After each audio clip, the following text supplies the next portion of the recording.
వద్దు, వాళ్ళు చెయ్యకు. ఈ ఒక్క విషయాన్ని మాత్రం చేయకుండా వదిలే. ఆ తర్వాత నేనుగా ఉండలేను. నువ్వుగా ఉండలేవా? ఏం మాట్లాడుతున్నావు? కానీ నీ మాట మాత్రం వింటానని అసలు అనుకోవద్దు.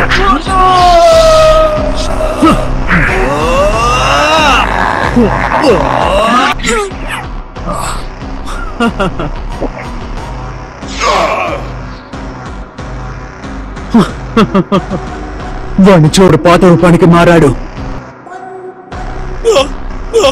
అనుకున్నట్టే జరిగింది. వాడు తప్పించుకుని వచ్చినందువల్ల భూ రూపు మార్పిడి వేరే విధంగా జరిగింది.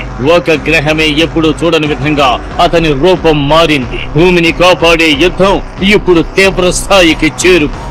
రాబోయే డ్రాగన్ బాల్ జీ కైలో చూడండి.